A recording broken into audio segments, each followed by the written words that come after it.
Asal-usul pesugihan Gunung Kawi di Jawa Timur.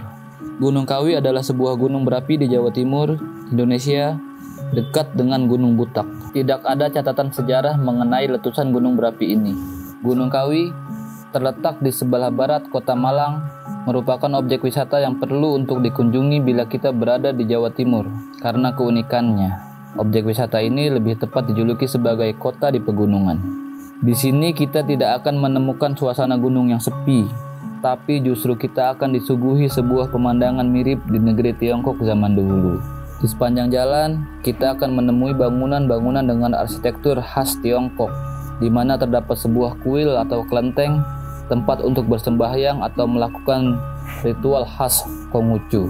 Gunung tidak perlu tinggi, asal ada dewanya. Pepatah populer di kalangan warga Tionghoa ini bisa menjelaskan kenapa Gunung Kawi di Desa Wonosari, Kecamatan Wonosari, Kabupaten Malang, Jawa Timur sangat populer.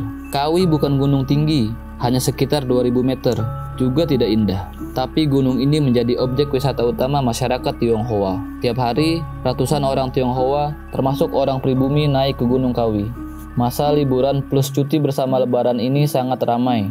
Karena terkait dengan kepercayaan Jawa, kejawen, maka kunjungan biasanya dikaitkan dengan hari-hari pasaran Jawa, seperti Jumat Legi, Senin Pahing, Syuro, dan Tahun Baru. Namun di sisi lain, motif para pengunjung yang datang ke pesarean ini pun sangat beragam pula. Ada yang hanya sekedar berwisata, mendoakan leluhur, melakukan penelitian ilmiah, dan yang paling umum adalah kunjungan ziarah untuk memanjatkan doa agar keinginan lekas terkabul.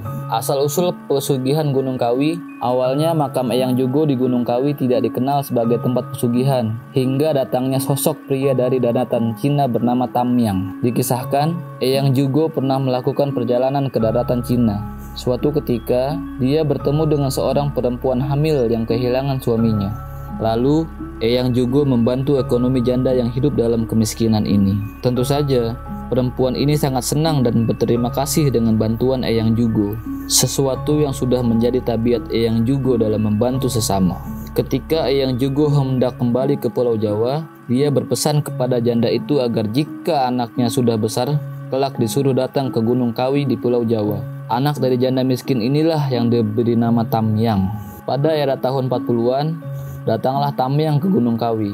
Tentu saja dia hanya melihat makam Eyang Jugo, sebab Eyang Jugo sudah wafat beberapa tahun sebelumnya. Tamyang ingin membalas jasa Eyang Jugo yang telah berbuat baik kepada ibunya di daratan Cina. Itulah sebabnya dia merawat makam itu dengan baik. Pria Cina yang biasa berpakaian hitam-hitam mirip pendekar silat ini merawat makam Eyang Jugo dan membangun tempat berdoa dengan gaya Cina. Sejak itulah peziarah semakin ramai mengunjungi Gunung Kawi. Tetapi anehnya, dengan tujuan mencari pesugihan dan bukan belajar bagaimana menjadi orang bijak seperti Eyang Jugo. Siapakah sesungguhnya Eyang Jugo dan Eyang Sujo yang dimakamkan dalam satu liang lahat di pesarean Gunung Kawi ini?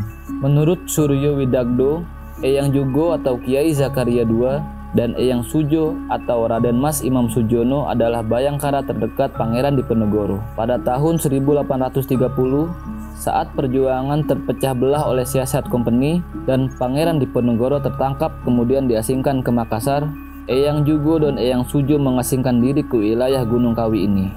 Semenjak itu, mereka berdua tidak lagi berjuang dengan mengangkat senjata, tetapi mengubah perjuangan melalui pendidikan. Kedua mantan bayangkara bala tentara Pangeran Diponegoro ini selain berdakwah agama Islam dan mengajarkan ajaran moral kejawen, juga mengajarkan cara bercocok tanam, pengobatan, olah kanuragan, serta keterampilan lain yang berguna bagi penduduk setempat. Perbuatan dan karya mereka sangat dihargai oleh penduduk di daerah tersebut, sehingga banyak masyarakat dari daerah Kabupaten Malang dan Blitar datang ke padepokan mereka untuk menjadi murid atau pengikutnya. Setelah Eyang Jugo meninggal tahun 1871 dan menyusul Eyang Imam Sujo tahun 1876, para murid dan pengikutnya tetap menghormatinya. Setiap tahun, para keturunan, pengikut dan juga para peziarah lain datang ke makam mereka melakukan peringatan. Setiap malam Jumat Legi, malam meninggalnya Eyang Jugo, dan juga peringatan wafatnya Eyang Sujo setiap tanggal 1 bulan Suro, atau 1 bulan Muharram. Di tempat ini selalu diadakan perayaan tahlil akbar dan upacara ritual lainnya. Upacara ini biasanya dipimpin oleh juru kunci makam yang masih merupakan para keturunan Eyang Sujo.